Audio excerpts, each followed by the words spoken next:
जनक उवाच कथं ज्ञानम् अवाप्नोति कथं मुक्तिर्भविष्यति वैराग्यं च कथं प्राप्तम् एतद् ब्रूहि मम प्रभो। अष्टवक्र उवाच मुक्तिमिच्छसि चेतात विषयान् विषवात्यज क्षमार्जवदया तोष सत्यं पीयूषार्कज। न पृथ्वी न जलं न अग्निः वायुद्यो न वा भवान् येषां साक्षिणम् आत्मानं चिद्रूपं विद्धि मुक्ते। यदि देहं पृथक्कृत्य चित्ति विश्राम्यतिष्ठसि अधुनैव सुखी शान्तो बन्धमुक्तो भविष्यसि। न त्वं विप्रादिको वर्णो नाश्रमी नाक्षगोचर असङ्गोऽसि निराकारो विश्वसाक्षी सुखी भव। धर्माधर्मौ सुखं दुःखं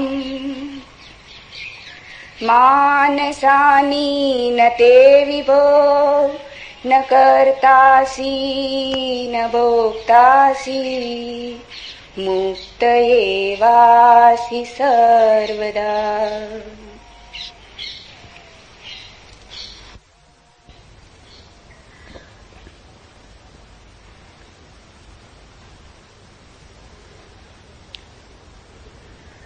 एक अनूठी यात्रा पर हम निकलते हैं। मनुष्य जाति के पास बहुत शास्त्र हैं, पर अष्टावक्र गीता जैसा शास्त्र नहीं। वेद फीके हैं, उपनिषद बहुत धीमी आवाज में बोलते हैं। गीता में भी ऐसा गौरव नहीं जैसा अष्टावक्र की संहिता में। कुछ बात ही अनूठी है। सबसे बड़ी बात तो यह है कि न समाज, न राजनीति,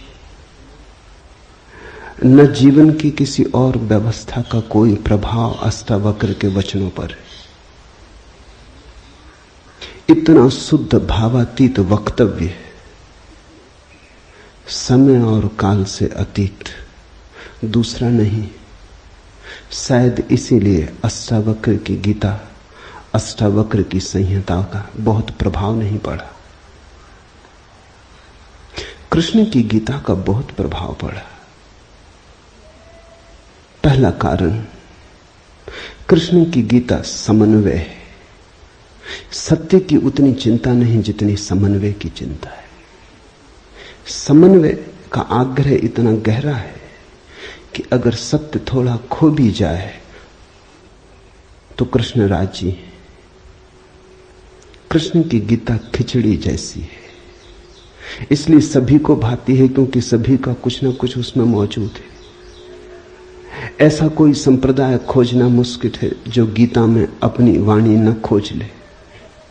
ऐसा कोई व्यक्ति खोजना मुश्किल है जो गीता में अपने लिए कोई सहारा न खोज ले। इन सब के लिए अष्टावक्र की गीता बड़ी कठिन होगी। अष्टावक्र समन्वयवादी नहीं, सत्यवादी। सत्य जैसा है वैसा कहा है, बिना किसी लाग लपेट के। सुनने वाले की चिंता नहीं, सुनने वाला समझेगा नहीं समझेगा इसकी भी चिंता नहीं। सत्य का ऐसा शुद्धतम वक्तव्य न पहले कहीं हुआ न फिर बाद में कभी हो सका। कृष्ण की गीता लोगों को प्रिय है क्योंकि अपना अर्थ निकाल लेना बहुत सुगम है। कृष्ण की गीता काव्यात्मक है। 2 2 5 भी हो सकते हैं, 2 2 3 भी हो सकते हैं। अष्टावक्र के साथ कोई खेल संभव नहीं, वहां 2 2 4 ही होते। अष्टावक्र का वक्तव्य शुद्ध गणित का वक्तव्य है। वहां काव्य को जरा भी जगह नहीं, वहां कविता के लिए जरा सी भी छूट नहीं। जैसा है वैसा कहा है, किसी तरह का समझौता नहीं। कृष्ण की गीता पढ़ो तो भक्त अपना अर्थ निकाल लेता है, क्योंकि कृष्ण ने भक्ति की भी बात की। कर्मयोगी अपना अर्थ निकाल लेता है, क्योंकि कृष्ण ने कर्मयोग की भी बात की है। ज्ञानी अपना अर्थ निकाल लेता है, क्योंकि कृष्ण ने ज्ञान की भी बात की है।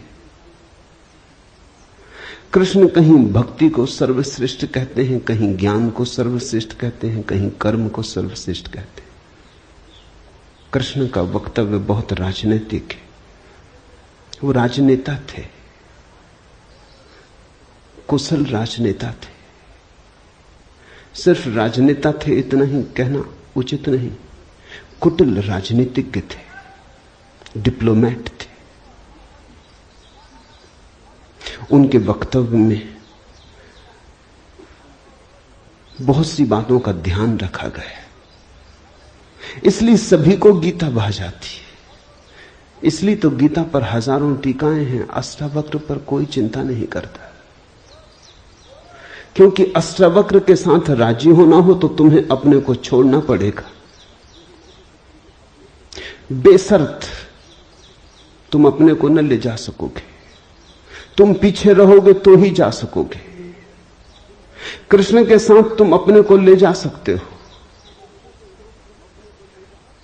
कृष्ण के साथ तुम्हें बदलने की कोई भी जरूरत नहीं। कृष्ण के साथ तुम मौजू पड़ सकते हो।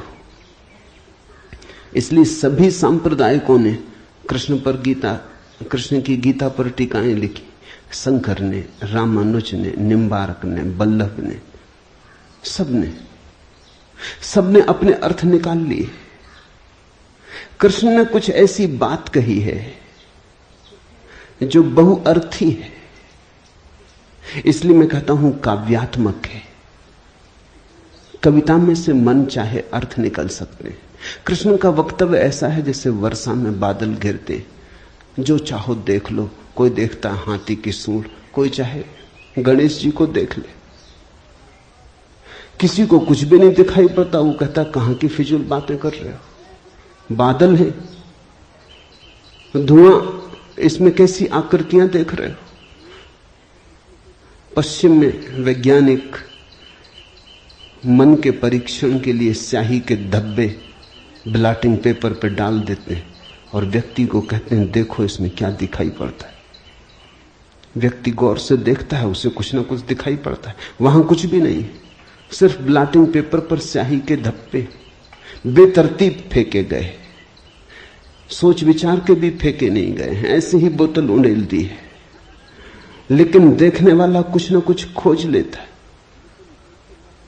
जो देखने वाला खोजता है वो उसके मन में वो आरोपित कर लेता। तुमने भी देखा होगा, दीवार पर वर्षा का पानी पड़ता है, लकीरें खिंच जाती, कभी आदमी की शक्ल दिखाई पड़ती, कभी घोड़े की शक्ल दिखाई पड़ती।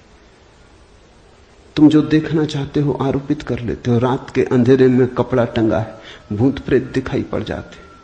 कृष्ण की गीता ऐसी ही है, जो तुम्हारे मन में है दिखाई पड़ जाएगा। तो शंकर ज्ञान देख लेते हैं, रामानुज भक्ति देख लेते हैं, तिलक कर्म देख लेते हैं, और सब अपने घर प्रसन्नचित्त लौट आते कि ठीक कृष्ण वही कहते हैं जो हमारी मान्यता है। इमर्सन ने लिखा है कि एक बार एक पड़ोसी प्लेटो की किताबें उनसे मांग के ले गया। अब प्लेटो 2000 साल पहले हुआ और दुनिया के थोड़े से अनूठे विचारकों में से एक। कुछ दिनों बाद इमर्सन ने कहा किताबें पढ़नी हो तो वापस करने। वो पड़ोसी लौटा गया। इमर्सन ने पूछा कैसी लगी। उस आदमी ने कहा कि ठीक इस आदमी प्लेटो के विचार मुझसे मिलते जुलते। कई दफे तो मुझे ऐसा लगा कि इस आदमी को मेरे विचारों का पता कैसे चल गया। प्लेटो 2000 साल पहले हुआ है। इसको शक हो रहा है कि इसने कहीं मेरे विचार तो नहीं चुरा लिए। कृष्ण में ऐसा शक बहुत बार होता है, इसलिए कृष्ण पर सदियां बीत गईं, टीकाएं चलती जाती, हर सदी अपना अर्थ खोज लेती है, हर व्यक्ति अपना अर्थ खोज लेता है। कृष्ण की गीता स्याही के धब्बों जैसी एक कुशल राजनीतिज्ञ का वक्तव्य है। अष्टावक्र की गीता में तुम कोई अर्थ ना खोज पाओगे। तुम अपने को छोड़ के चलोगे तो ही अष्टावक्र की गीता स्पष्ट होगी।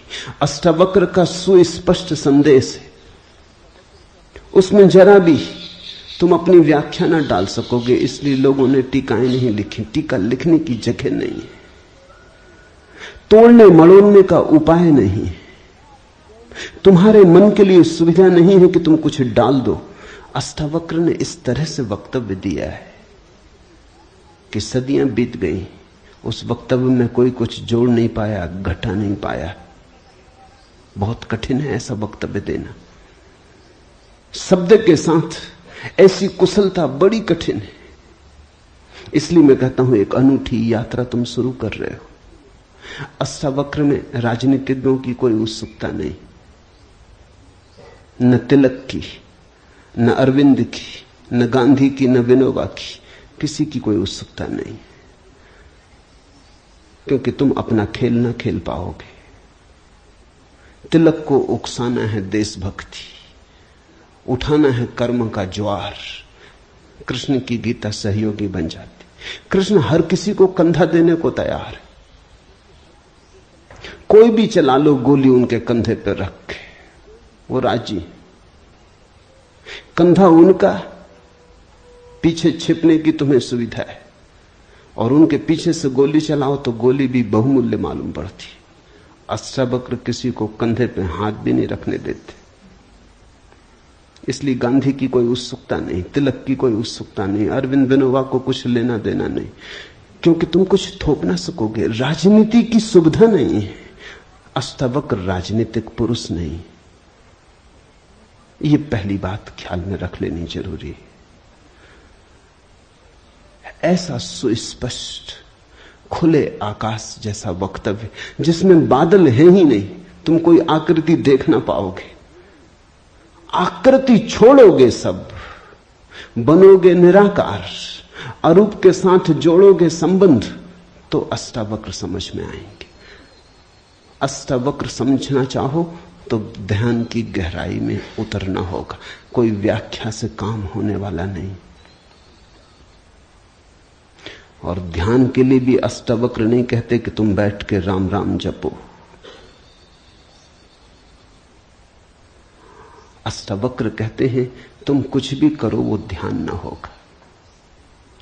करता जहां है वहां ध्यान कैसा?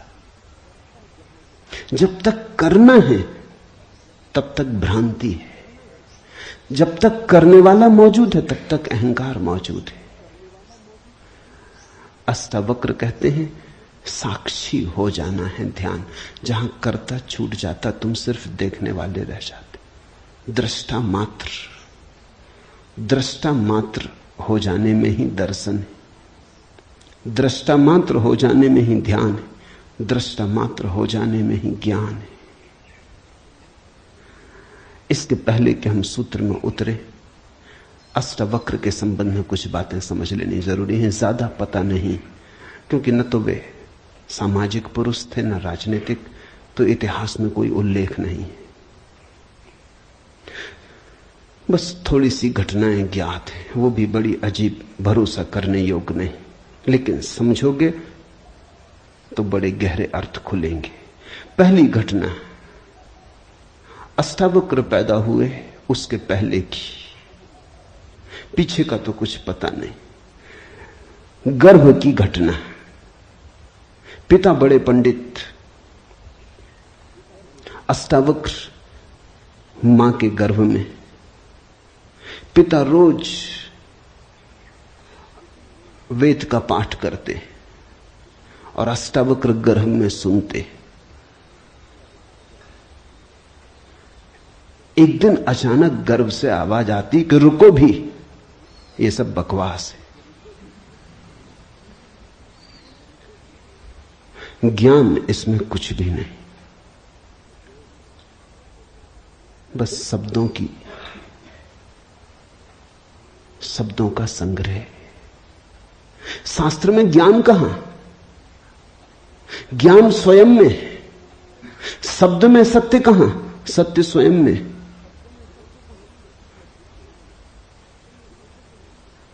पिता स्वभावतः नाराज हुए। एक तो पिता, फिर पंडित, और गर्भ में छिपा हुआ बेटा इस तरह की बात कहे, अभी पैदा भी नहीं हुआ। क्रोध में आ गए, आग बबूला हो गए। पिता का अहंकार चोट खा गया। फिर पंडित का अहंकार। बड़े पंडित थे, बड़े विवादी थे, शास्त्रार्थी थे। क्रोध में अभिशाप दे दिया कि जब पैदा होगा तो 8 अंगों से टेढ़ा होगा, इसलिए नाम अष्टावक्र। 8 जगह से कुबड़े पैदा हुए, 8 जगह से ऊंट की भांति इर्छे तिरछे। पिता ने क्रोध में शरीर को विक्षत कर दिया। ऐसी और भी कथाएं हैं। कहते हैं बुद्ध जब पैदा हुए तो खड़े खड़े पैदा हुए। मां खड़ी थी वृक्ष के तले, खड़े खड़े मां खड़ी थी, खड़े खड़े पैदा हुए। जमीन पर गिरे नहीं कि चले, 7 कदम चले। 8वें कदम पर रुककर 4 आर्य सत्यों की घोषणा की कि जीवन दुख है। अभी 7 कदम ही चले हैं पृथ्वी पर कि जीवन दुख है, कि दुख से मुक्त होने की संभावना है, कि दुख मुक्ति का उपाय है, कि दुख मुक्ति की अवस्था है, निर्वाण की अवस्था है। लाओत्सु के संबंध में कथा है कि लाओत्सु बूढ़े पैदा हुए, 80 वर्ष के पैदा हुए, 80 वर्ष तक गर्भ में ही रहे। कुछ करने की चाह ही न थी तो गर्भ से निकलने की चाह भी न हुई। कोई वासना ही न थी तो संसार में आने की भी वासना न हुई। जब पैदा हुए तो सफेद बाल थे, 80 वर्ष के बूढ़े थे।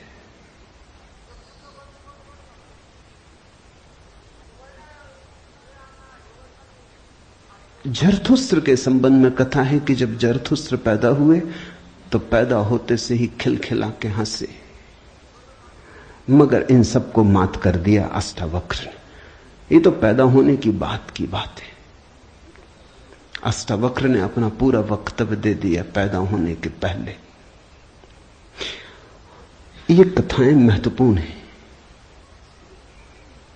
इन कथाओं में इन व्यक्तियों के जीवन की सारी सार संपदा है, निचोड़ है। बुद्ध ने जो जीवन भर में कहा उसका निचोड़। बुद्ध ने अष्टांगिक मार्ग का उपदेश दिया तो 7 कदम चले, 8वें पर रुक गए।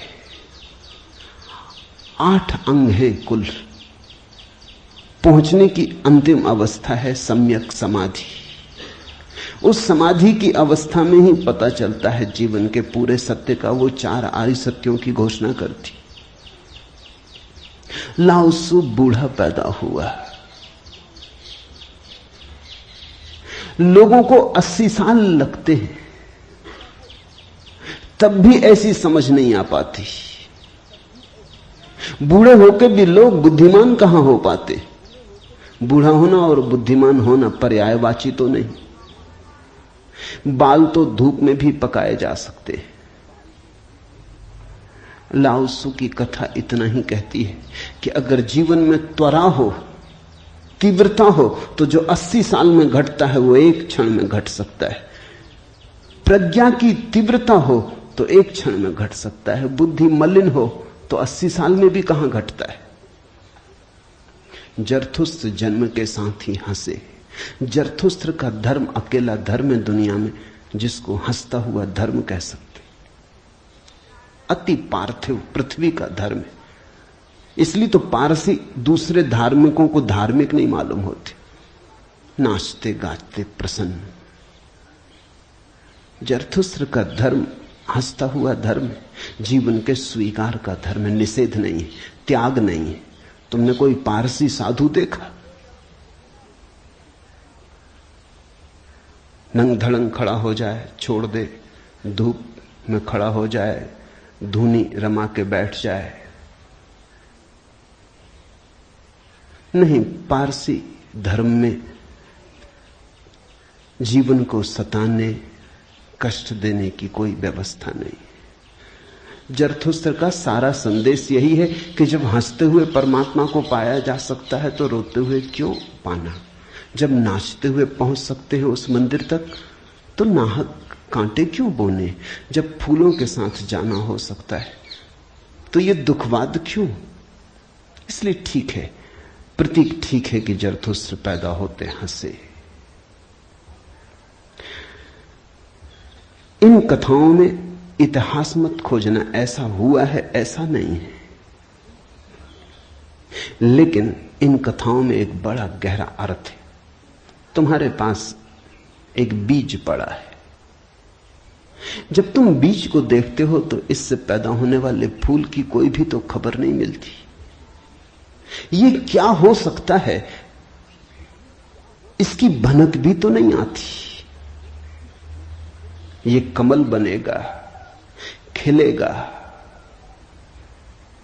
जल में रहेगा और जल से अछूता रहेगा, सूरज की किरणों पर नाचेगा और सूरज भी ईर्ष्यालु होगा इसके सौंदर्य से, इसकी कोमलता से, इसके अपूर्व गरिमा, इसके प्रसाद से। इसकी सुगंध आकाश में उड़ेगी। ये बीज को देखकर तो पता भी नहीं चलता। बीज को तो देख के इसकी कोई कल्पना भी नहीं कर सकता, अनुमान भी नहीं कर सकता। लेकिन एक दिन ये घटता है तो दो तरह से हम सोच सकते हैं। या तो हम बीज को पकड़ लें जोर से और हम कहें जो बीज में दिखाई नहीं पड़ा वो कमल में भी घट नहीं सकता। ये भ्रम है, ये धोखा है, ये झूठ है। जिनको हम तर्कनिष्ठ कहते हैं, संदेहशील कहते हैं, उनका यही आधार है। वो कहते हैं जो बीज में नहीं दिखाई पड़ा वो फूल में हो नहीं सकता, कहीं भ्रांति हो रही है। इसलिए संदेहशील व्यक्ति बुद्ध को मान नहीं पाता, महावीर को स्वीकार नहीं कर पाता, जीसस को अंगीकार नहीं कर पाता, क्योंकि वो कहते हैं हमने जाना इनको। जीसस अपने गांव में आए, बड़े हैरान हुए, गांव के लोगों ने कोई चिंता ही न की। जीसस का वक्तव्य है कि पैगंबर की अपने गांव में पूजा नहीं होती।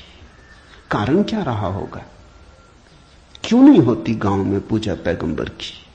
गांव के लोगों ने बचपन से देखा, बड़े ही जोसेफ का लड़का है, लकड़ियां ढोते देखा, रिंदा चलाते देखा, लकड़ियां चीरते देखा, पसीने से लथपथ देखा, सड़कों पर खेलते देखा, झगड़ते देखा। गांव के लोग इसे बचपन से जानते हैं, बीज की तरह देखा।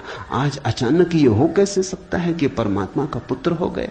नहीं, जिसने बीज को देखा है वो फूल को मान नहीं पाता। वो कहता है जरूर धोखा होगा, बेईमानी होगी, ये आदमी पाखंडी है। बुद्ध अपने घर वापस लौटे तो पिता, सारी दुनिया को जो दिखाई पड़ रहा था वो पिता को दिखाई नहीं पड़ा। सारी दुनिया अनुभव कर रही थी एक प्रकाश, दूर दूर तक खबरें जा रही थी, दूर देशों से लोग आने शुरू हो गए थे। लेकिन जब वो वापस बुद्ध घर आए 12 साल बाद, तो पिता ने कहा मैं तुझे अभी भी क्षमा कर सकता हूं, यद्यपि तूने काम तो बुरा किया है, सताया तो तूने हमें, अपराध तो तूने किया, लेकिन मेरे पास पिता का हृदय, मैं माफ कर दूंगा, द्वार तेरे लिए खुले, मगर फेंक ये भिक्षा का पात्र, हटा ये भिक्षु का वेश, ये सब नहीं चलेगा। तो वापस लौटा, ये राज्य तेरा है, मैं बूढ़ा हो गया, इसको कौन संभालेगा?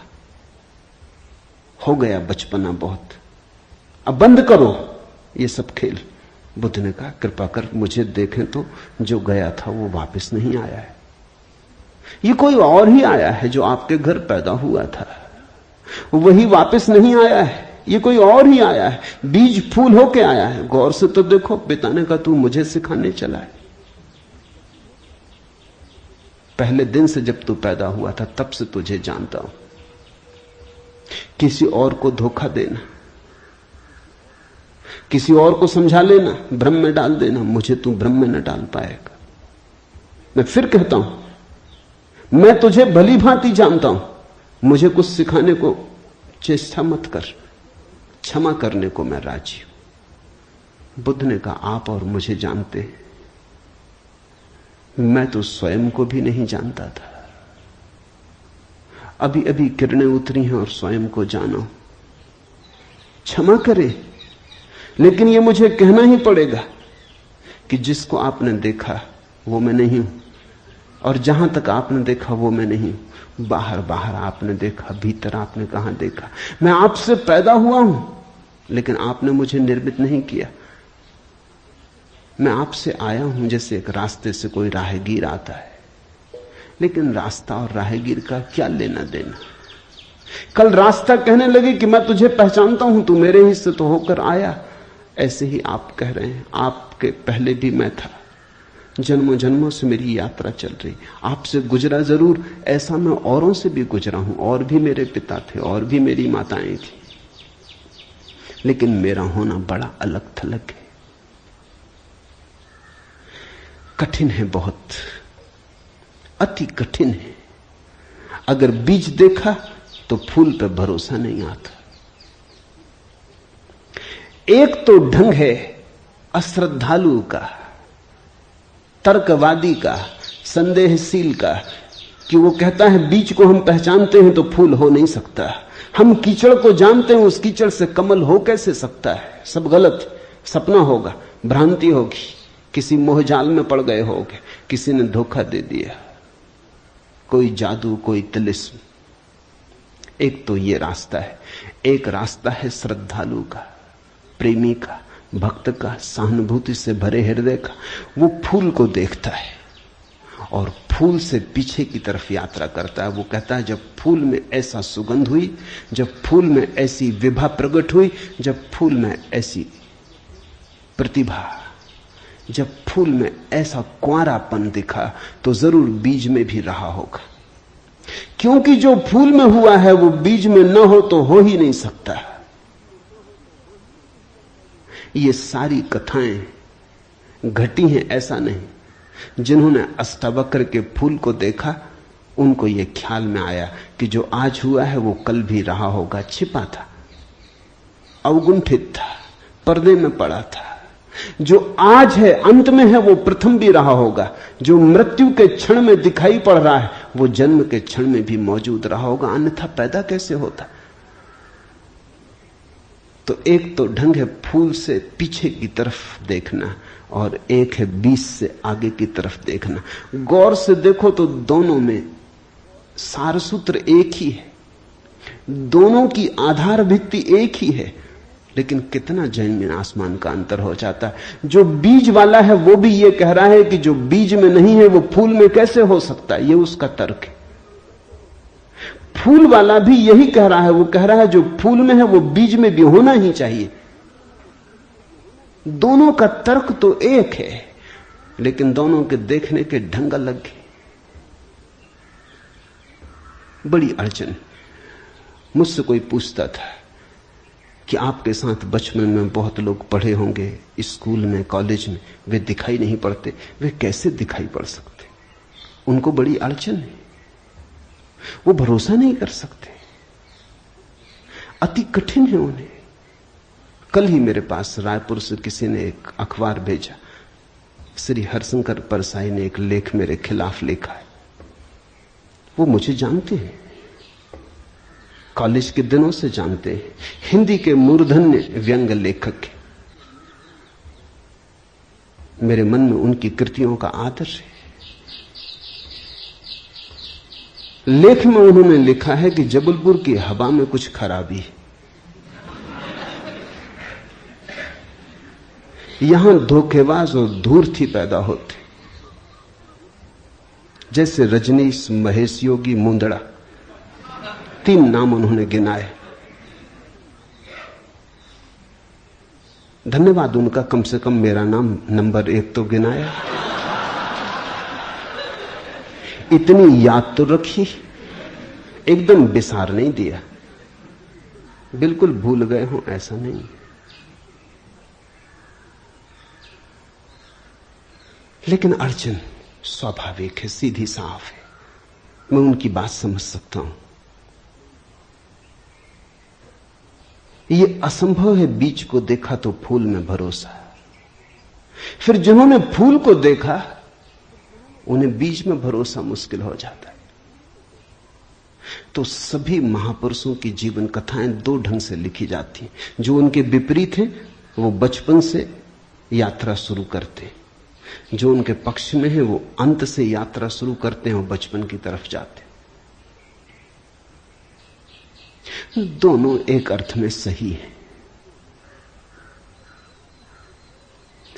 लेकिन जो बचपन से यात्रा करके अंत की तरफ जाते हैं वो वंचित रह जाते हैं।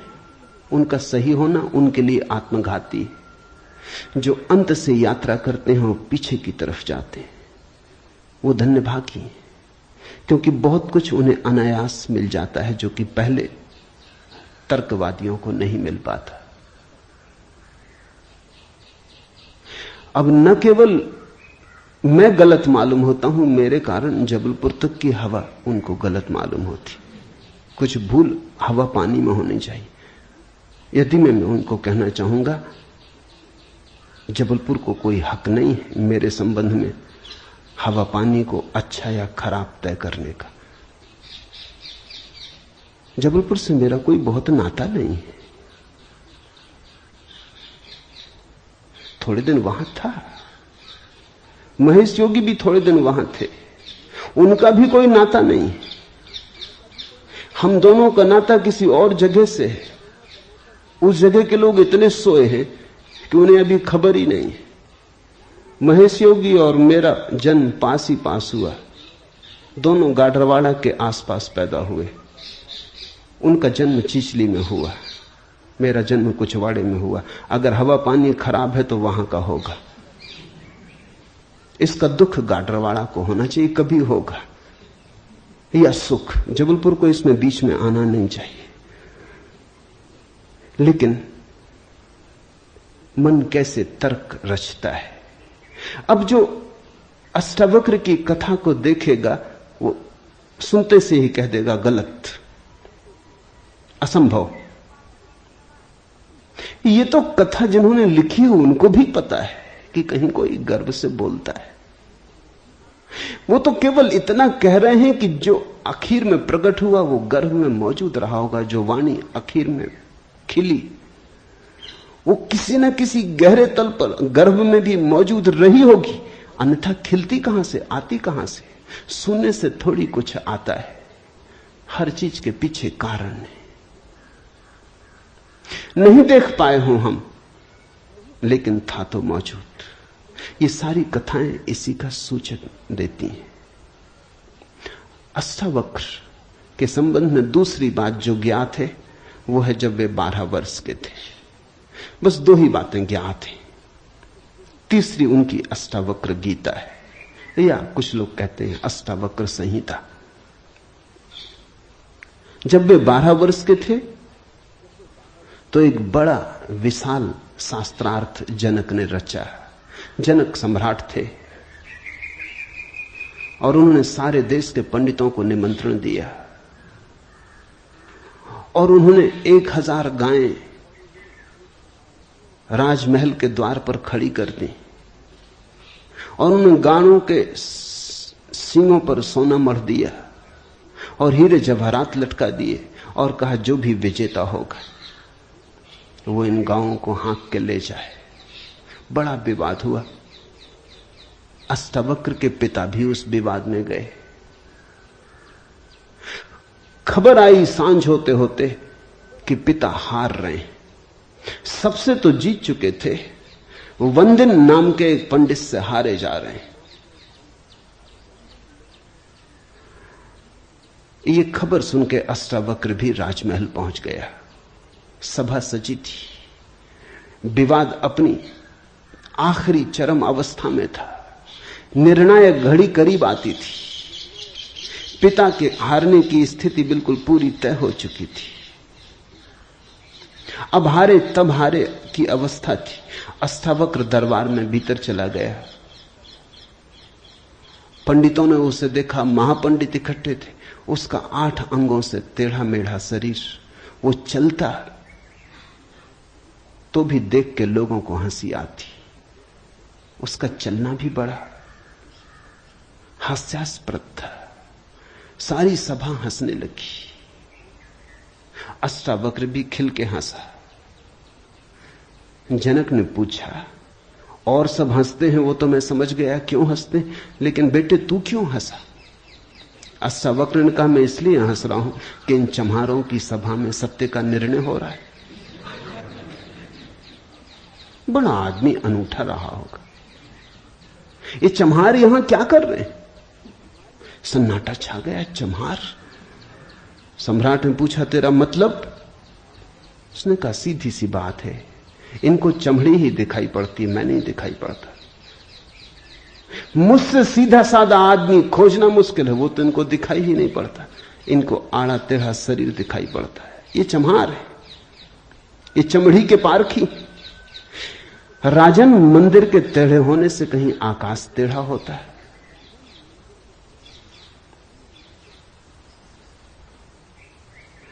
घड़े के फूटे होने से कहीं आकाश फूटता है? आकाश तो निर्विकार है। मेरा शरीर टेढ़ा मेढ़ा है, लेकिन मैं तो नहीं। ये जो भीतर बसा है इसकी तरफ तो देखो। इससे तुम सीधा साधा और कुछ खोज ना सकोगे।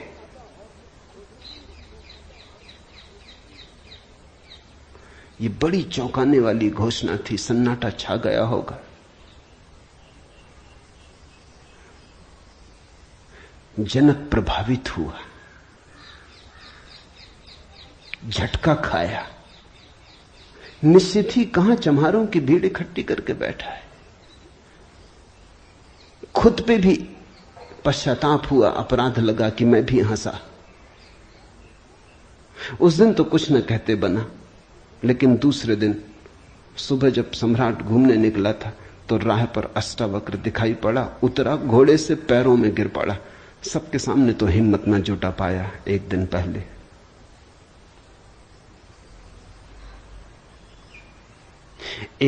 पहले तो कहा था, बेटे तू क्यों हंसता है? 12 साल का लड़का था। उम्र तौली थी, आज उम्र नहीं तौली। आज घोड़े से उतर गया, पैर पर गिर पड़ा, साष्टांग दंडवत, और कहा, पधारें राजमहल, मेरी जिज्ञासाओं का समाधान करें। हे प्रभु, आए मेरे घर। बात मेरी समझ में आ गई। रात भर में सो ना सका। ठीक ही कहा, शरीर को ही जो पहचानते हैं उनकी पहचान गहरी कहां। आत्मा के संबंध में विवाद कर रहे हैं और अभी भी शरीर में रस और विरस पैदा होता है, घृणा, आकर्षण पैदा होता है। मर्त्य को देख रहे हैं, अमृत की चर्चा करते हैं। धन्य भाग मेरे कि आप आए और मुझे चौंकाया, मेरी नींद तोड़ दी। अब पधारो। राजमहल में उसने बड़ी सजावट कर रखी थी। स्वर्ण सिंहासन पर बिठाया था इस 12 साल के अष्टावक्र को और उससे जिज्ञासा की, पहला सूत्र जनक की जिज्ञासा है। जनक ने पूछा है, अष्टावक्र ने समझाया है। इससे ज्यादा अष्टावक्र के संबंध में और कुछ पता नहीं है, और कुछ पता होने की जरूरत भी नहीं। काफी है, इतना बहुत है। हीरे बहुत होते भी नहीं, कंकड़ पत्थर ही बहुत होते हैं। हीरा एक भी काफी होता है। ये दो छोटी सी घटनाएं हैं। एक तो जन्म के पहले की गर्भ से आवाज और घोषणा कि क्या पागलपन में पड़े हो, शास्त्र में उलझे हो, शब्द में उलझे हो, जागो। ये ज्ञान नहीं है, ये सब उधार है, ये सब बुद्धि का ही जाल है, अनुभव नहीं है। इसमें रंच मात्र भी सार नहीं है। कब तक अपने को भरमाए रखोगे? और दूसरी घटना, राजमहल में हंसना पंडितों का और कहना अष्टावक्र का कि जीवन में देखने की दो दृष्टियां हैं, एक आत्मदृष्टि, एक चर्म दृष्टि। चम्हार चमड़ी को देखता है, प्रज्ञावान आत्मा को देखता है। तुमने गौर किया? चम्हार तुम्हारे चेहरे की तरफ देखते नहीं, वो जूते को ही देखता। असल में चम्हार जूते को देख के सब पहचान लेता तुम्हारे संबंध में कि आर्थिक हालत कैसी है, सफलता मिल रही कि विफलता मिल रही, भाग्य कैसा चल रहा, वो सब जूते में लिखा है। जूते की सिलवटें कह देती, जूते की दशा कह देती। जूते में तुम्हारी आत्मकथा लिखी, चम्हार पढ़ लेता। जूते में चमक, जूते का ताजा और नया होना चम्हार तुमसे प्रसन्नता से मिलता है। जूता ही उसके लिए तुम्हारी आत्मा का सबूत है। दर्जी कपड़े देखता है, तुम्हारा कोट कपड़ा देख के समझ लेता हालत कैसी। सबकी अपनी बंधी हुई दृष्टियां हैं। सिर्फ आत्मवान ही आत्मा को देखता है। उसकी कोई दृष्टि नहीं है, उसके पास दर्शन है। एक छोटी घटना और जो अष्टावक्र के जीवन से संबंधित नहीं, रामकृष्ण और विवेकानंद के जीवन से संबंधित है, लेकिन अष्टावक्र से उसका जोड़ है। फिर हम सूत्रों में प्रवेश करें। विवेकानंद रामकृष्ण के पास आए तब उनका नाम नरेंद्रनाथ था। विवेकानंद बाद में रामकृष्ण ने उनको पुकारा। जब आए रामकृष्ण के पास तो अति विवादी थे, नास्तिक थे, तर्कवादी थे, हर चीज के लिए प्रमाण चाहते थे। कुछ चीजें हैं जिनके लिए कोई प्रमाण नहीं, मजबूरी है। परमात्मा के लिए कोई प्रमाण नहीं है और प्रमाण नहीं। प्रेम के लिए कोई प्रमाण नहीं है और प्रमाण नहीं। सौंदर्य के लिए कोई प्रमाण नहीं है और प्रमाण नहीं है। अगर मैं कहूं देखो ये खजूरेना के वृक्ष कैसे सुंदर, और तुम कहो हमें तो कोई सौंदर्य दिखाई नहीं पड़ता, वृक्ष जैसे वृक्ष, सिद्ध करें मुश्किल हो जाएगी। कैसे सिद्ध करें कि सुंदर है? सुंदर होने के लिए सौंदर्य की परख चाहिए और तो कोई उपाय नहीं। आंख चाहिए और तो कोई उपाय नहीं। कहते हैं मजनू ने कहा कि लैला को जानना हो तो मजनू की आंख चाहिए। ठीक कहा, लैला को देखने का और कोई उपाय ही नहीं। मजनू को बुलाया था उसके गांव के राजा ने और कहा था तू पागल है, मैं तेरी लैला को जानता हूं, साधारण सी लड़की है, काली कलूटी, कुछ खास नहीं, तुझ पे मुझे दया आती। ये मेरे राजमहल की 12 लड़कियां खड़ी, ये इस देश की सुंदरतम स्त्रियां, इनमें से तू कोई भी चुन ले। ये तुझे रोते देख के मेरा भी प्राण रोता है। उसने देखा और उसने कहा इनमें तो लैला कोई भी नहीं। ये तो लैला के मुकाबले तो दूर, उसके चरण की धूल भी नहीं। सम्राट कहने लगा मजनू तू पागल है। मजनू ने कहा यह हो सकता है, लेकिन एक बात आपसे कहना चाहता हूं, लैला को देखना हो तो मजनू की आंख चाहिए।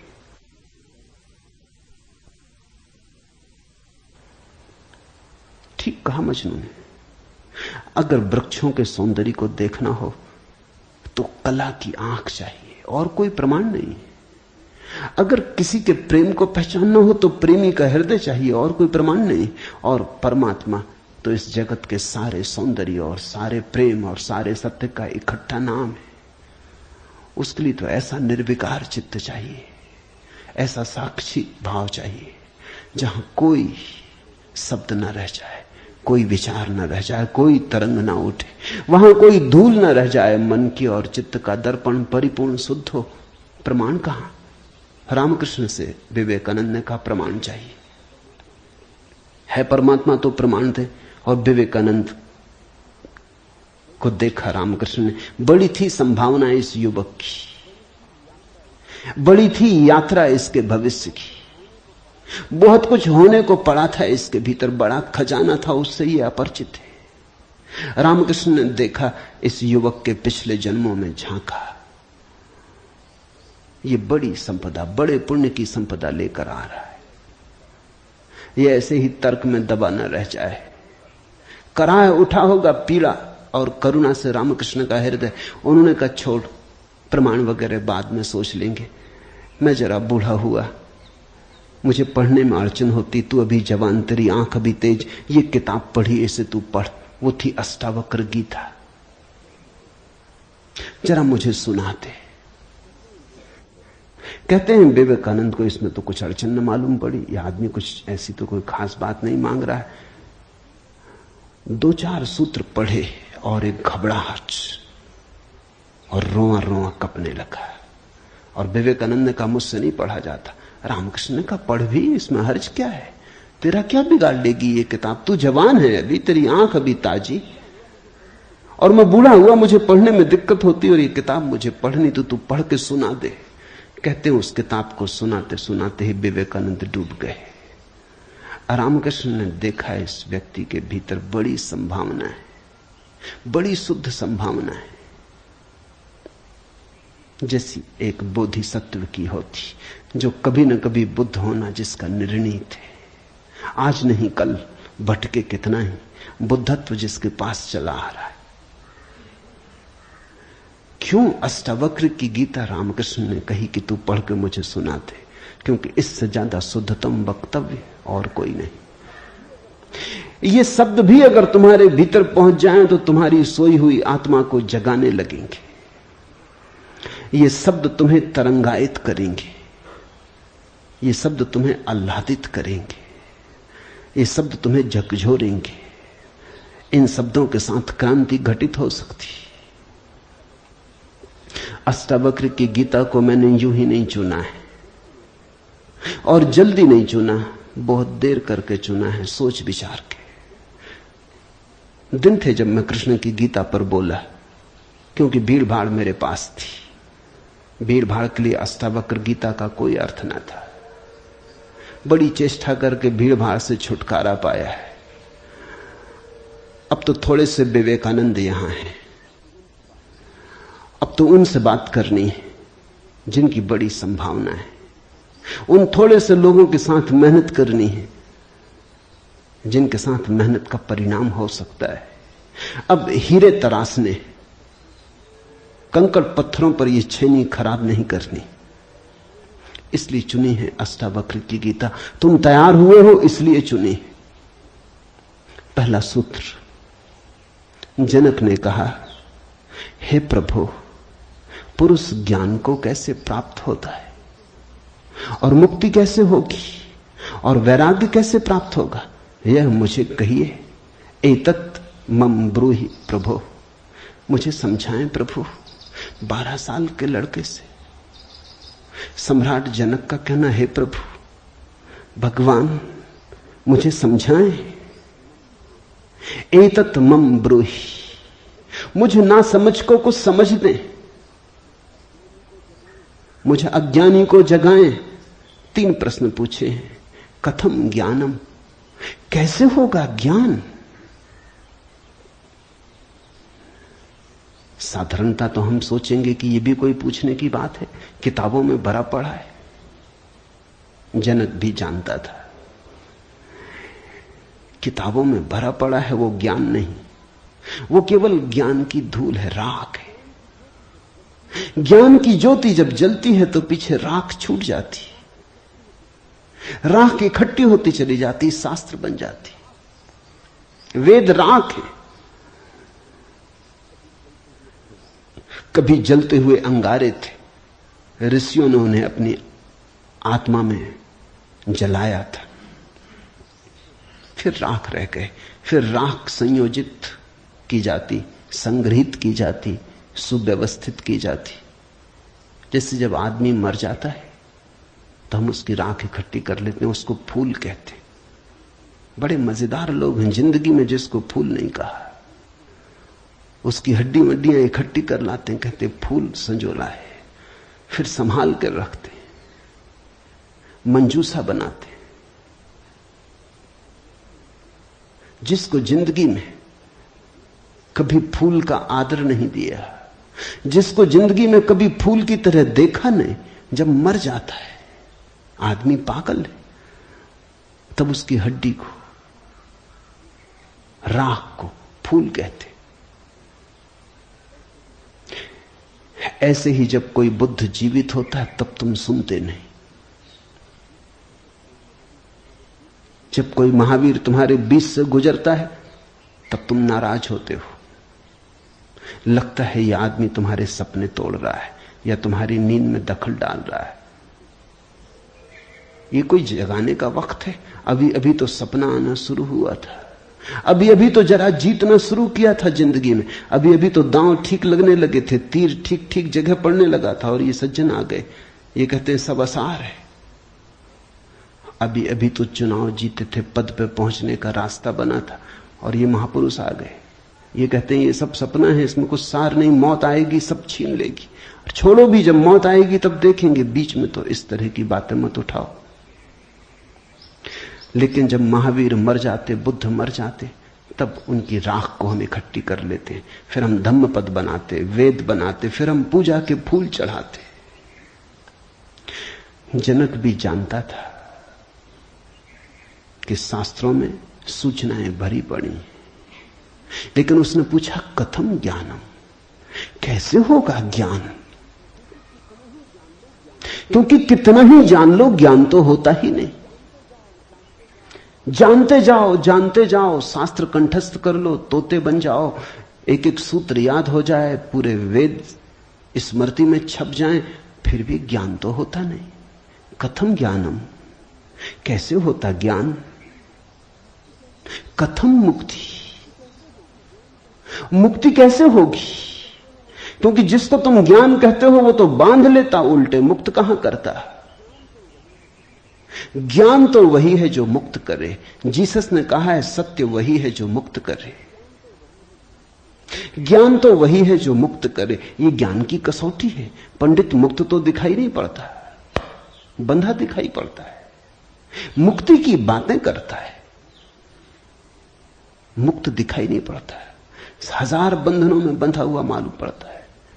तुमने कभी गौर किया, तुम्हारे तथाकथित संत तुमसे भी ज्यादा बंधे हुए मालूम पड़ते।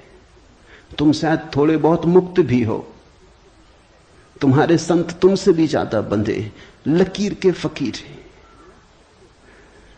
न उठ सकते स्वतंत्रता से, न बैठ सकते स्वतंत्रता से, न जी सकते स्वतंत्रता से।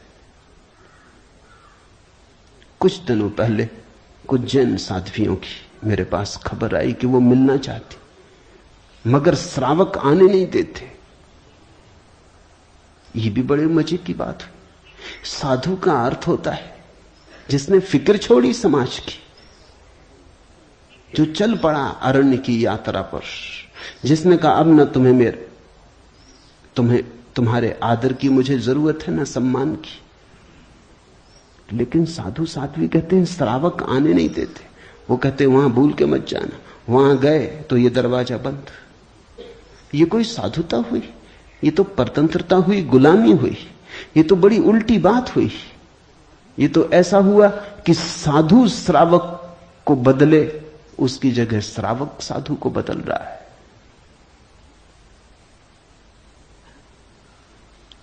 एक मित्र ने आके मुझे कहा, एक जैन साध्वी आपकी किताबें पढ़ती लेकिन चोरी से। टेप भी सुनना चाहती लेकिन चोरी से। और अगर कभी किसी के सामने आपका नाम भी ले दो तो वो इस तरह हो जाती जैसे उसने कभी आपका नाम सुना ही नहीं। ये मुक्ति हुई। जनक ने पूछा कथम मुक्ति, कैसे होती मुक्ति, क्या है मुक्ति? उस ज्ञान को मुझे समझाएं जो मुक्त कर देता है। स्वतंत्रता मनुष्य की सबसे महत्वपूर्ण आकांक्षा है। सब पालो लेकिन गुलामी अगर रही तो छिदती है। सब मिल जाए, स्वतंत्रता ना मिले तो कुछ भी नहीं मिला। मनुष्य चाहता है खुला आकाश, कोई सीमा ना हो। वो मनुष्य की अंतरतम निगूढ़तम आकांक्षा है, जहां कोई सीमा ना हो, कोई बाधा ना हो। इसी को परमात्मा होने की आकांक्षा कहो, मोक्ष की आकांक्षा कहो। हमने ठीक शब्द चुना है, मोक्ष। दुनिया की किसी भाषा में ऐसा प्यारा शब्द नहीं। स्वर्ग, फिरदौस, इस तरह के शब्द हैं, लेकिन उन शब्दों में मोक्ष की कोई धुन नहीं है। मोक्ष का संगीत ही अनूठा है। उसका अर्थ ही केवल इतना है, ऐसी परम स्वतंत्रता जिस पर कोई बाधा नहीं है। स्वतंत्रता इतनी शुद्ध कि जिस पे कोई सीमा नहीं। पूछा जनक ने कैसे होगी मुक्ति और कैसे होगा वैराग्य? हे प्रभु मुझे समझाकर कहिए। अष्टावक्र ने गौर से देखा होगा जनक की तरफ,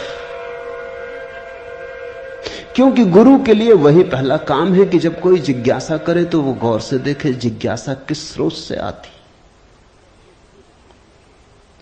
पूछने वाले ने क्यों पूछा है। उत्तर तो तभी सार्थक हो सकता है जब प्रश्न क्यों किया गया है वो समझ में आ जाए, वो साफ हो जाए। ध्यान रखना, सद्ज्ञान को उपलब्ध व्यक्ति, सद्गुरु तुम्हारे प्रश्न का उत्तर नहीं देता, तुम्हें उत्तर देता है। तुम क्या पूछते हो इसकी फिक्र कम है, तुमने क्यों पूछा है, तुम्हारे पूछने के पीछे अंतर चेतन में छिपा हुआ जाल क्या है, तुम्हारे प्रश्नों की आड़ में वस्तुतः कौन सी आकांक्षा छिपी है।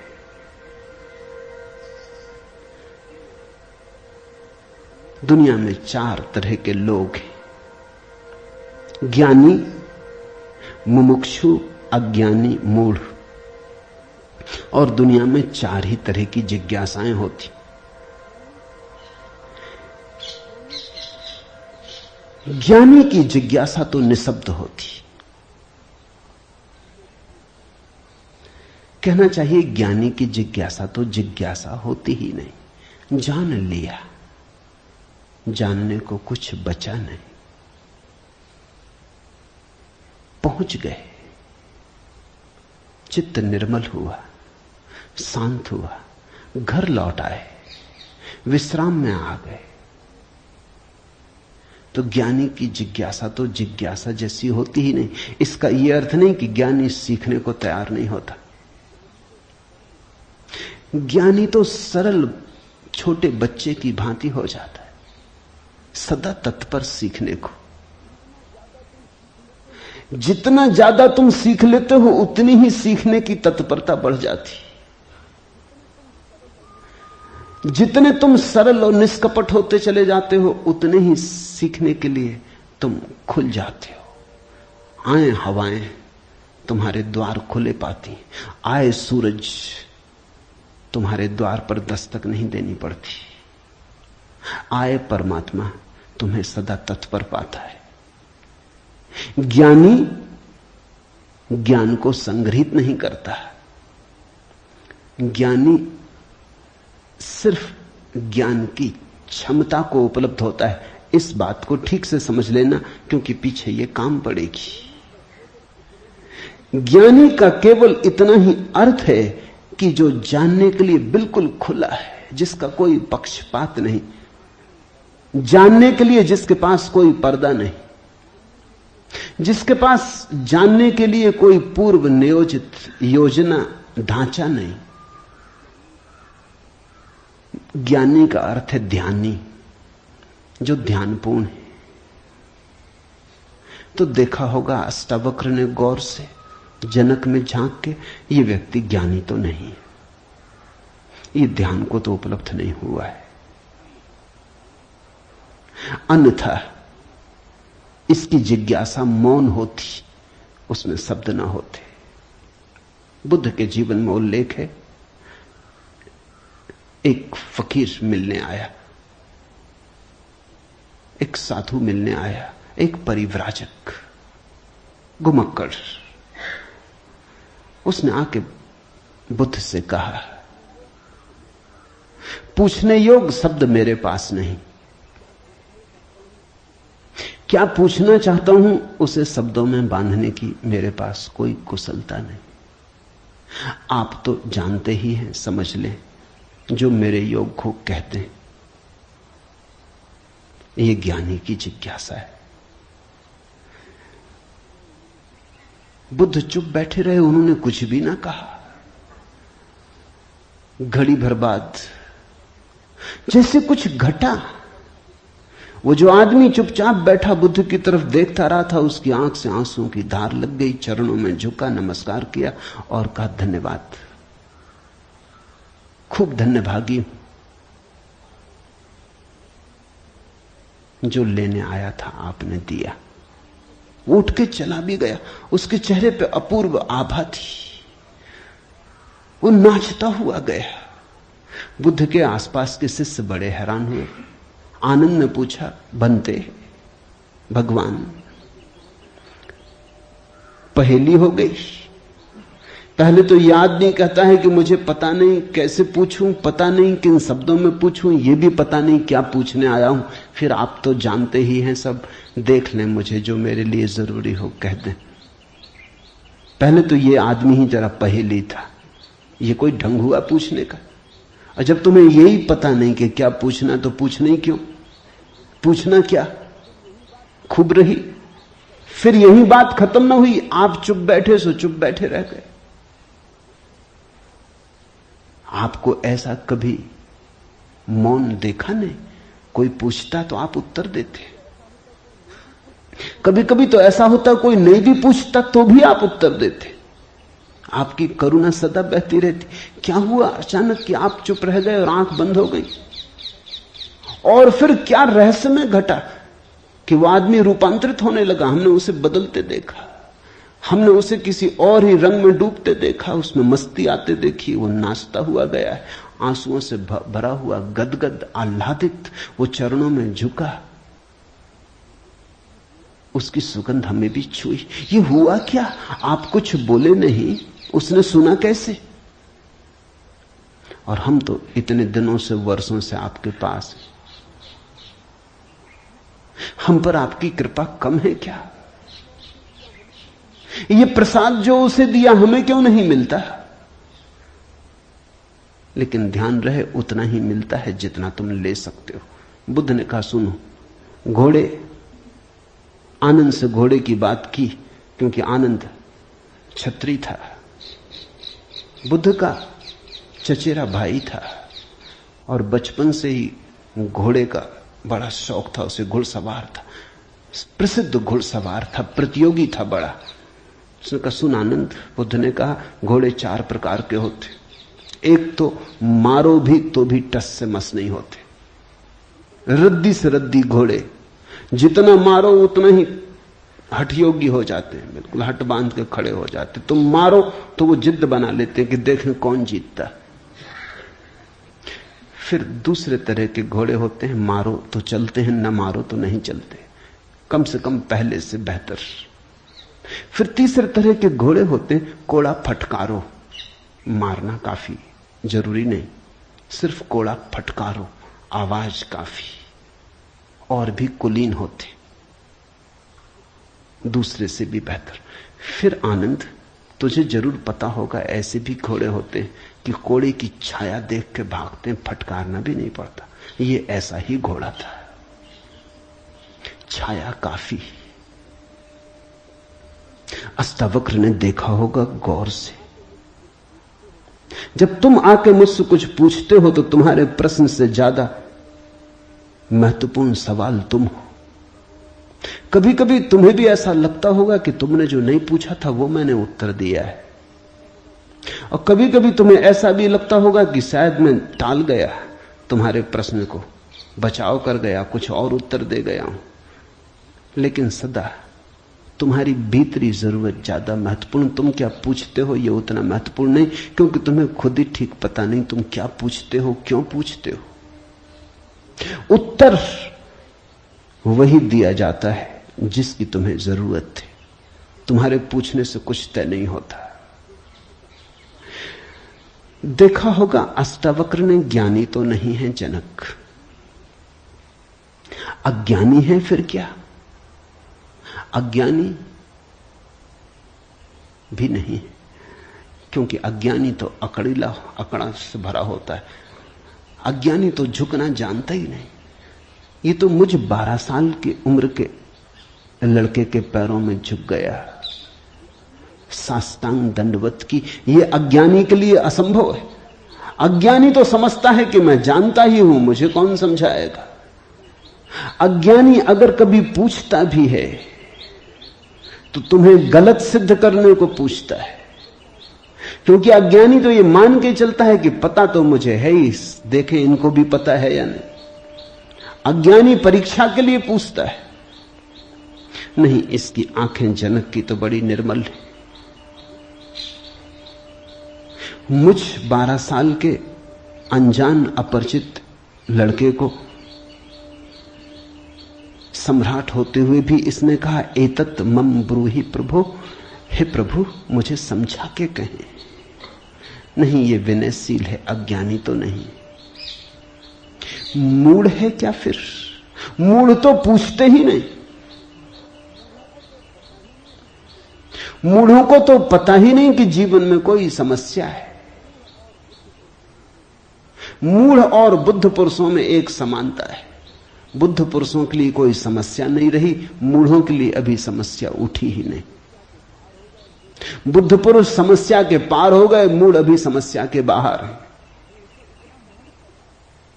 मूढ़ तो इतना मूर्छित है, उसे कहां सवाल कथम ज्ञानम, मूढ़ पूछेगा कथम मुक्ति,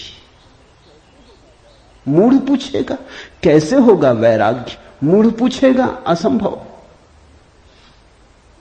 मूढ़ अगर पूछेगा भी तो पूछता है राग में सफलता कैसे मिलेगी।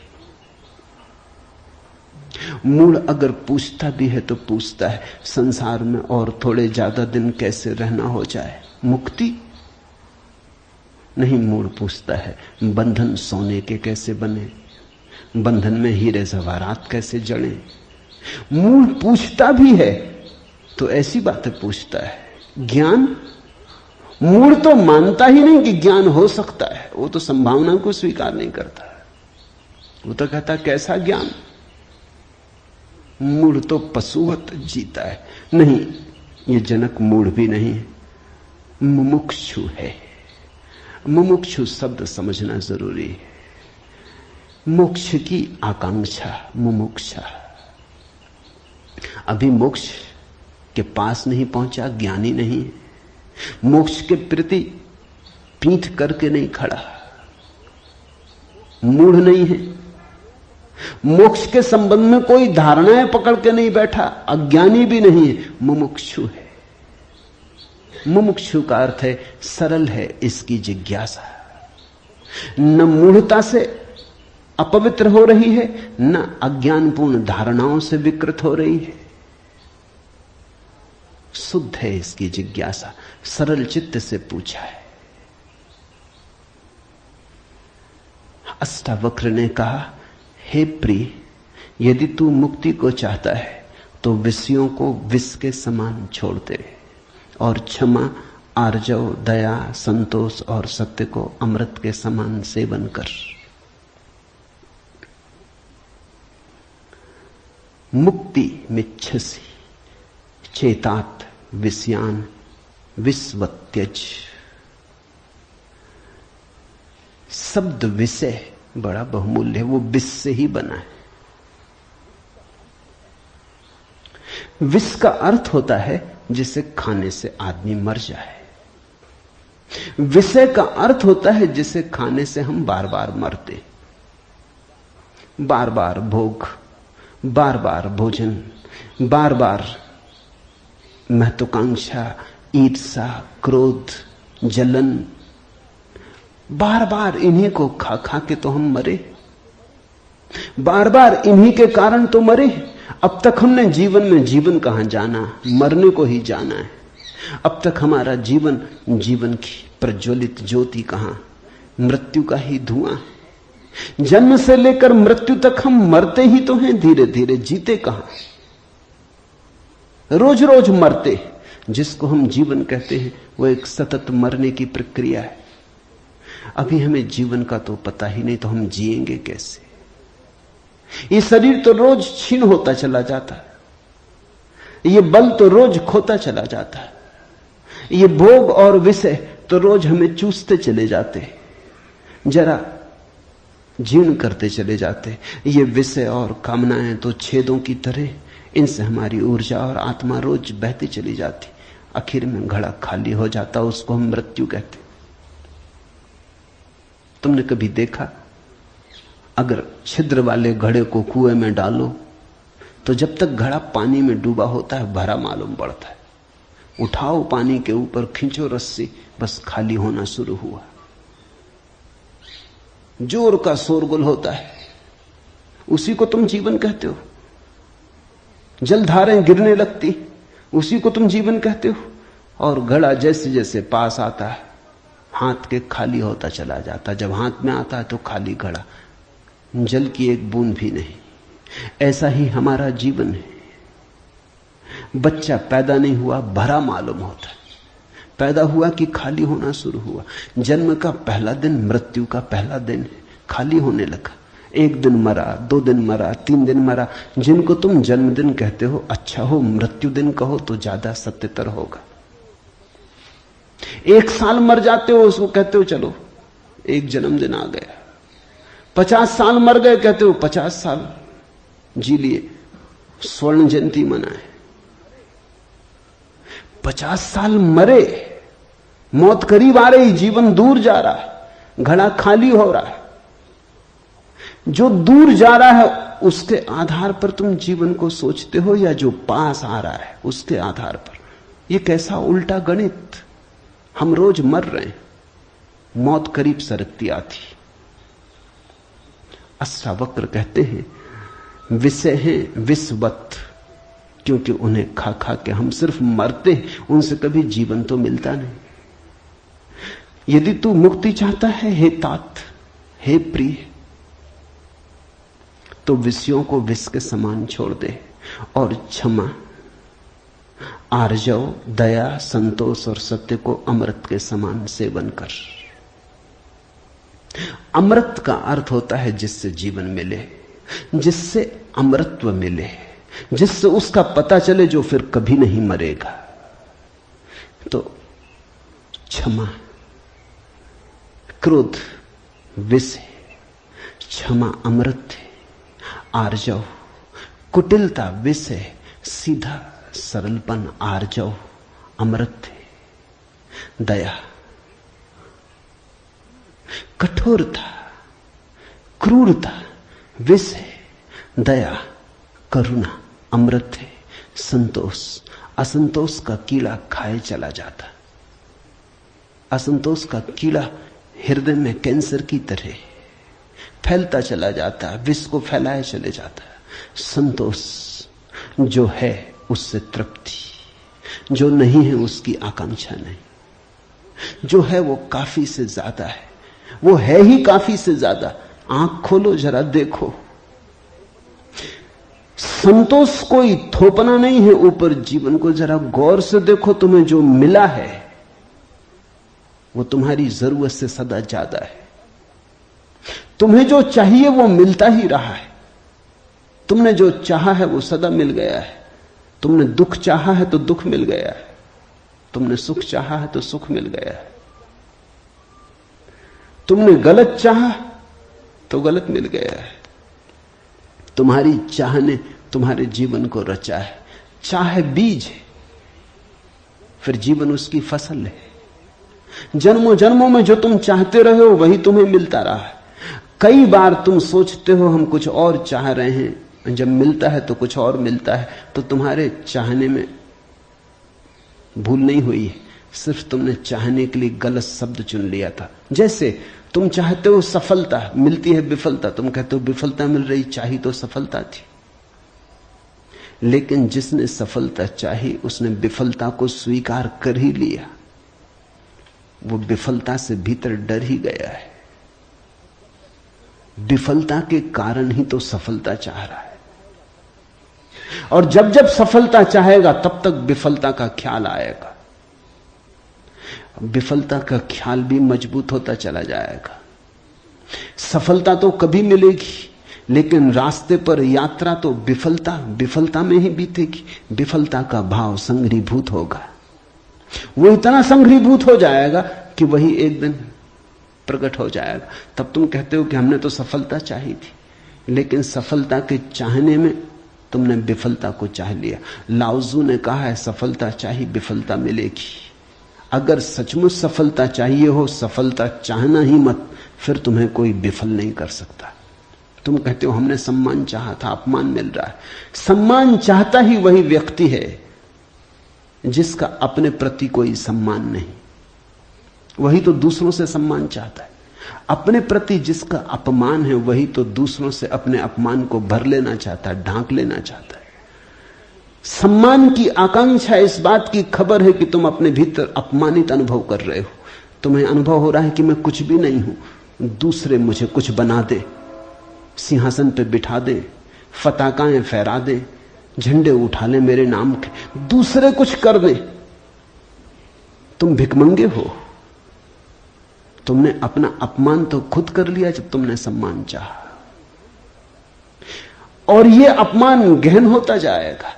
लाओसू कहता है मेरा कोई अपमान नहीं कर सकता क्योंकि मैं सम्मान चाहता ही नहीं। यह सम्मान को पा लेना है। लाओजू कहता है मुझे कोई हरा नहीं सकता क्योंकि जीत की हमने बात ही छोड़ दी, अब हराओगे कैसे? तुम उसी को हरा सकते हो जो जीतना चाहता है। अब ये जरा उलझा हुआ हिसाब है। इस दुनिया में सम्मान उन्हें मिलता है जिन्होंने सम्मान नहीं चाहा, सफलता उन्हें मिलती है जिन्होंने सफलता नहीं चाही। क्योंकि जिन्होंने सफलता नहीं चाही उन्होंने तो स्वीकार ही कर लिया कि सफल तो हम हैं ही, अब और चाहना क्या है।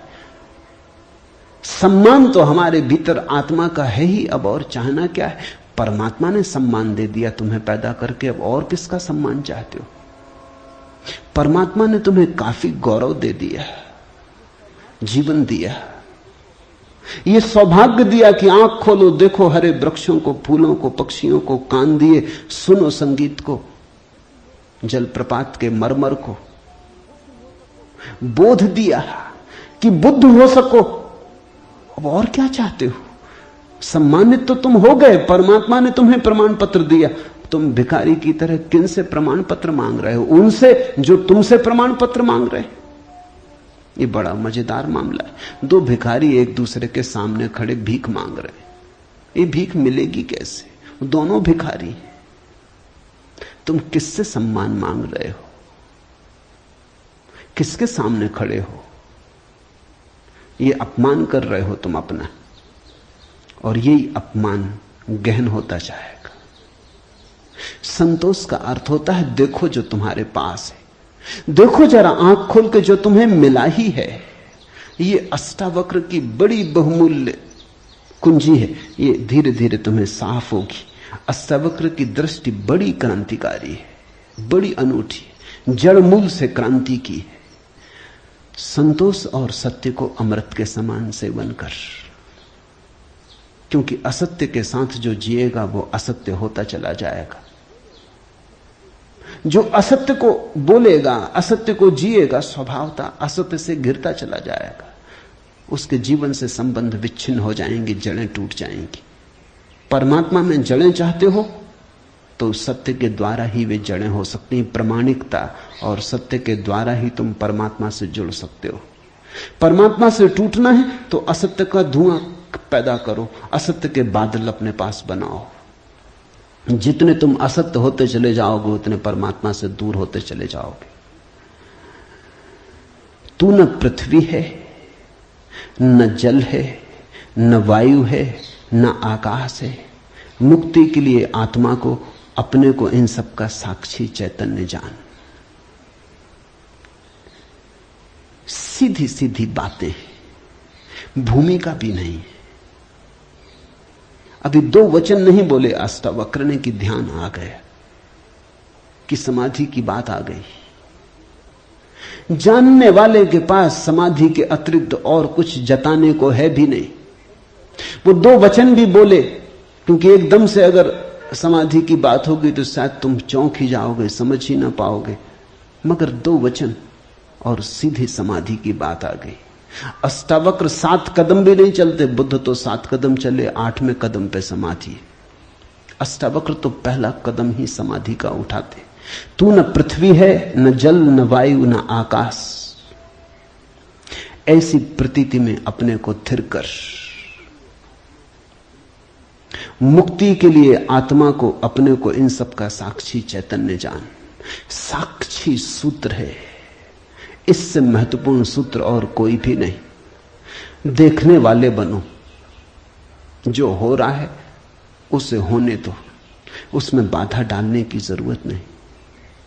ये देह तो जल है, मिट्टी है, अग्नि है, आकाश है। तुम इसके भीतर तो वो दिए हो जिसमें ये सब जल, अग्नि, मिट्टी, आकाश, वायु प्रकाशित हो रही। तुम दृष्टा हो। इस बात को गहन करो। साक्षिणाम चिद्रूपम आत्मानम विद्धि। ये इस जगत में सर्वाधिक बहुमूल्य सूत्र है। साक्षी बनो। इसी से होगा ज्ञान, इसी से होगा वैराग्य, इसी से होगी मुक्ति। प्रश्न 3 थे, उत्तर 1 है। यदि तू देह को अपने से अलग कर और चैतन्य में विश्राम कर स्थित है, तो तू अभी ही सुखी, शांत और बंध मुक्त हो जाएगा। इसलिए मैं कहता हूं, यह जड़ मूल से क्रांति है। पतंजलि इतनी हिम्मत से नहीं कहते कि अभी ही। पतंजलि कहते हैं करो अभ्यास, यम नियम साधो, प्राणायाम, प्रत्याहार, आसन शुद्ध करो। जन्म जन्म लगेंगे तब सिद्धि है। महावीर कहते हैं 5 महाव्रत, और तब जन्म जन्म लगेंगे, तब होगी निर्जरा, तब कटेगा जाल कर्मों का। सुनो अष्टावक्र को। यदि देहम पृथकृत्य चित्ति विश्राम्य तिष्ठसि अधुनैव सुखी शांतो बंध मुक्तो भविष्यसि। अधुनैव, अभी, यहीं, इसी क्षण।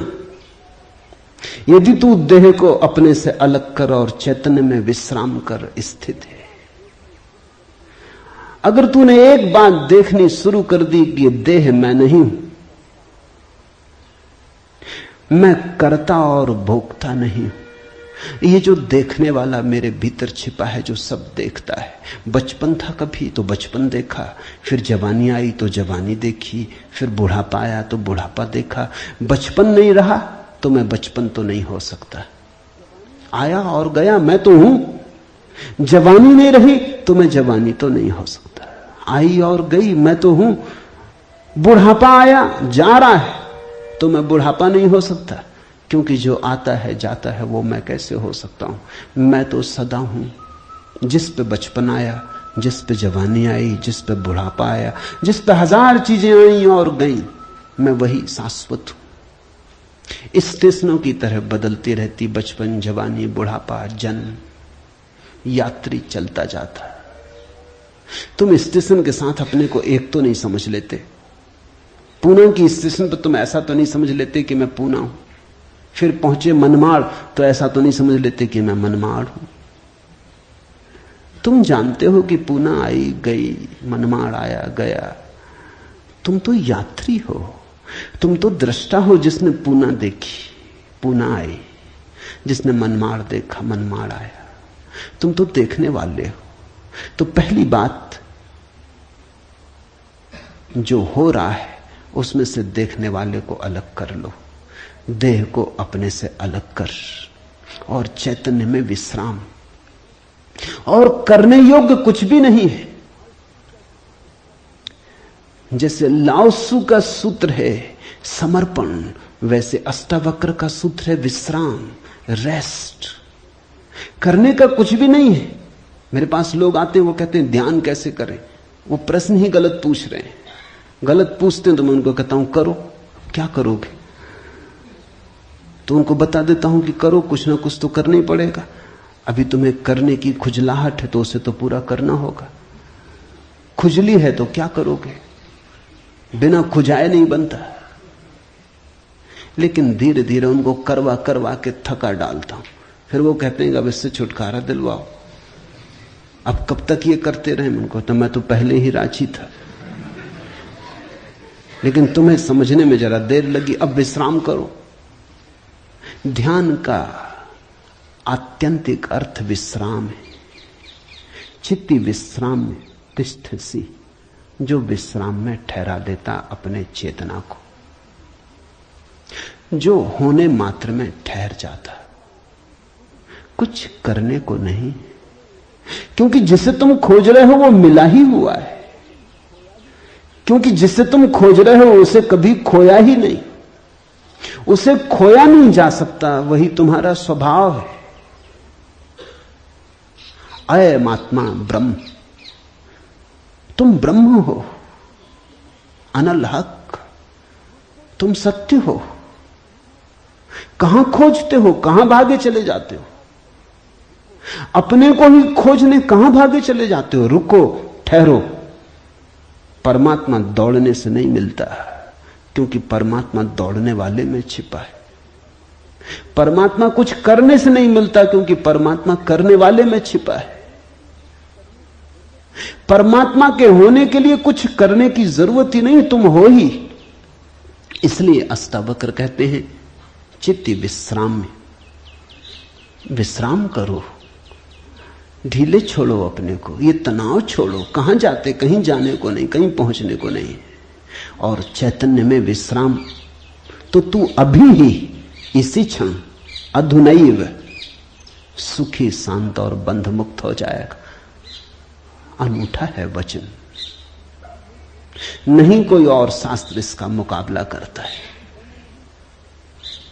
तू ब्राह्मण आदि वर्ण नहीं, और न तू कोई आश्रम वाला है, और न आंख आदि इंद्रियों का विषय।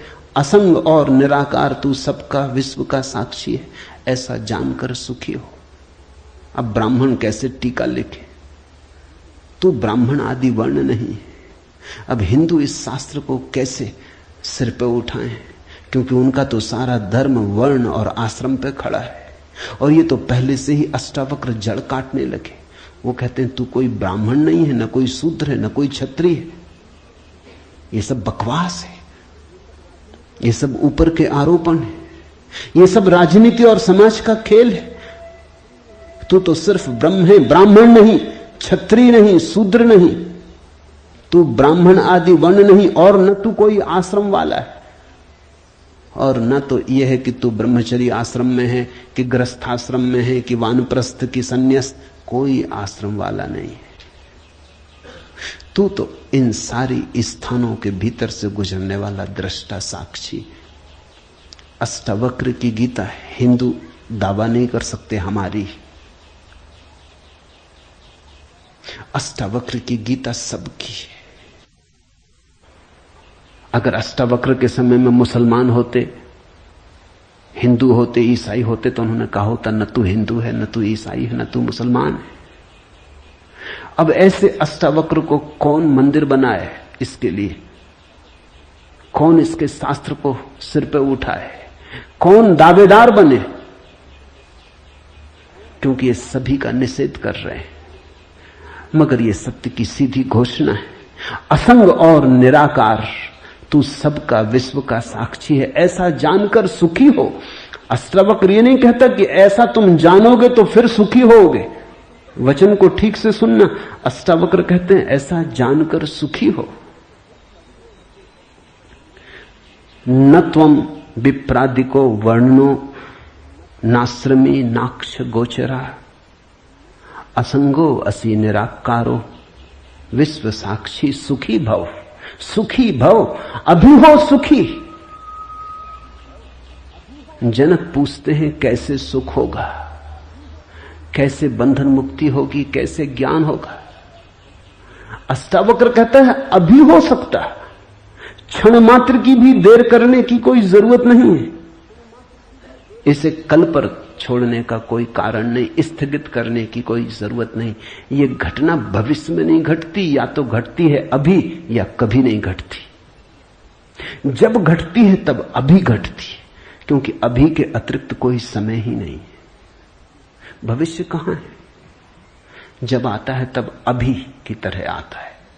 तो जो भी ज्ञान को उत्पन्न हुए हैं अभी उत्पन्न हुए हैं।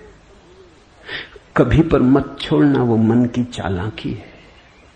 मन कहता है इतने जल्दी कैसे हो सकता है, तैयारी तो कर ले। मेरे पास लोग आते हैं, वो कहते हैं संन्यास लेना। लेंगे कभी, कभी कभी ना लोगे। कभी पर टाला तो सदा के लिए टाला, कभी आता ही नहीं। लेना हो तो अभी, अभी के अतिरिक्त कोई समय ही नहीं है। अभी है जीवन, अभी है मुक्ति, अभी है अज्ञान, अभी है ज्ञान, अभी है निद्रा, अभी हो सकता जागरण। कभी क्यों? कठिन होता मन को, क्योंकि मन कहता है तैयारी तो करने दो।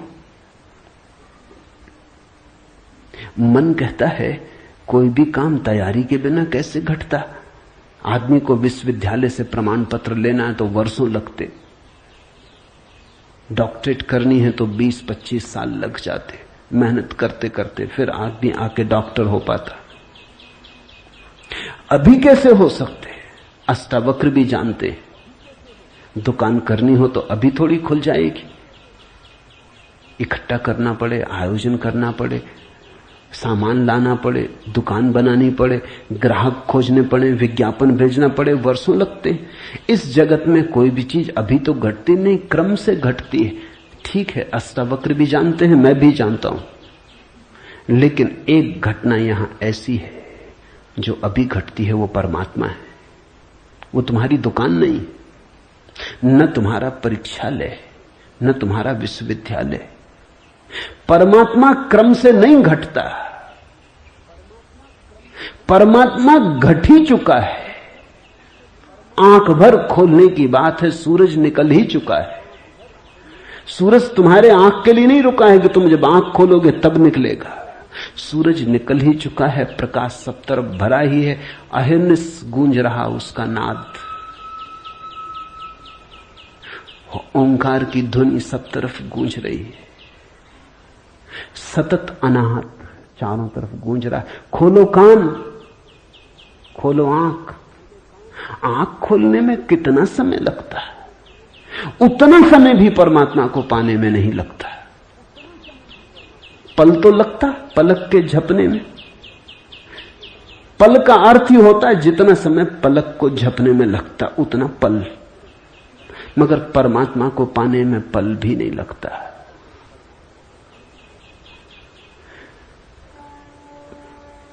विश्व साक्षी असंगो वसी निराकारो सुखी भव। अभी हो सुखी। उधार नहीं है अष्टावक्र का धर्म, नगद, कैश।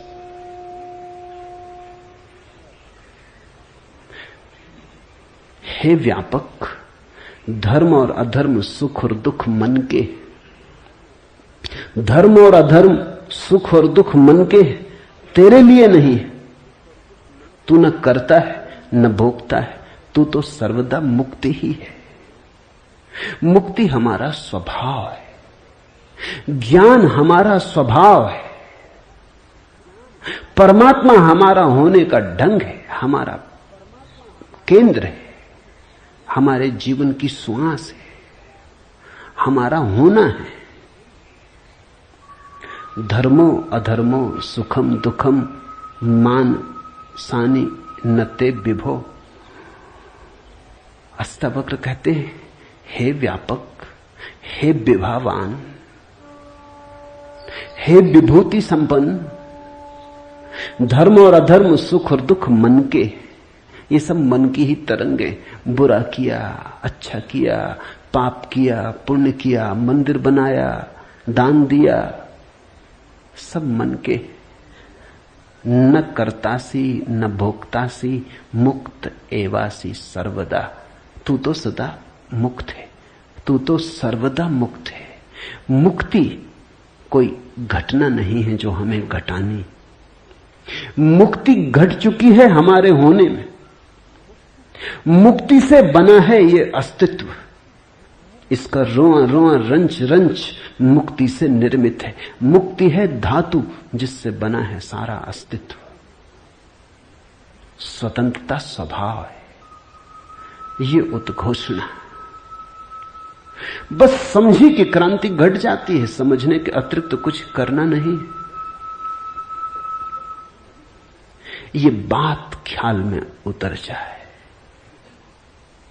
तुम सुन लो इसे मन भर के बस। तो आज इतना ही कहना चाहूंगा। अष्टावक्र को समझने की चेष्टा भर करना। अष्टावक्र में करने का कोई इंतजाम नहीं है, इसलिए तुम ये मत सोचना कि अब कोई तरकीब निकलेगी जो हम करेंगे। अष्टावक्र कुछ करने को कहते ही नहीं, तुम विश्राम से सुन लो। करने को कुछ होने वाला ही नहीं है, इसलिए तुम कॉपी वगैरह नोटबुक लेके मत आना कि लिख लेंगे, कुछ आएगा सूत्र तो नोट कर लेंगे, करके देख लेंगे।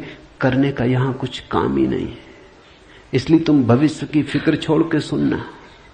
तुम सिर्फ सुन लेना, तुम सिर्फ मेरे पास बैठ के शांत भाव से सुन लेना, विश्राम में सुन लेना। सुनते सुनते तुम मुक्त हो जा सकते हो। इसलिए महावीर ने कहा है कि श्रावक मुक्त हो सकता है सिर्फ सुनते सुनते। श्रावक का अर्थ होता है जो सुनते सुनते मुक्त हो जाए। साधु का तो अर्थ ही इतना है कि जो सुन सुन के मुक्त ना हो सका, थोड़ा कमजोर बुद्धि का है, कुछ करना पड़ा। सिर्फ कोड़े की छाया काफी न थी, घोड़ा जरा कुजात है, कोड़ा फटकारा तब थोड़ा चला, या मारा तो थोड़ा चला। छाया काफी है, तुम सुन लेना, कोड़े की छाया दिखाई पड़ जाएगी। तो अष्टावक्र के साथ एक बात स्मरण रखना, कुछ करने को नहीं है, इसलिए तुम आनंद भाव से सुन सकते हो। इसमें से कुछ निकालना नहीं है कि फिर करके देखेंगे। जो घटेगा वो सुनने में घटेगा। सम्यक श्रवण सूत्र है। अधुनैव सुखी शांतो बंध मुक्तो भविष्यसि। अभी हो जा मुक्त, इसी क्षण हो जा मुक्त। कोई रोक नहीं रहा, कोई बाधा नहीं, हिलने की भी जरूरत नहीं है। जहां है वहीं हो जा मुक्त, क्योंकि मुक्त तू है ही। जाग और हो जा मुक्त। असंगो असि निराकारो विश्व साक्षी सुखी भव। हो जा सुखी। एक पल की भी देर करने की कोई जरूरत नहीं। छलांग है, क्वांटम छलांग। सीढ़ियां नहीं है अष्टावक्र में, क्रमिक विकास नहीं है, सडन इसी क्षण हो सकता है। हरिओम तत्सत। आज इतना ही।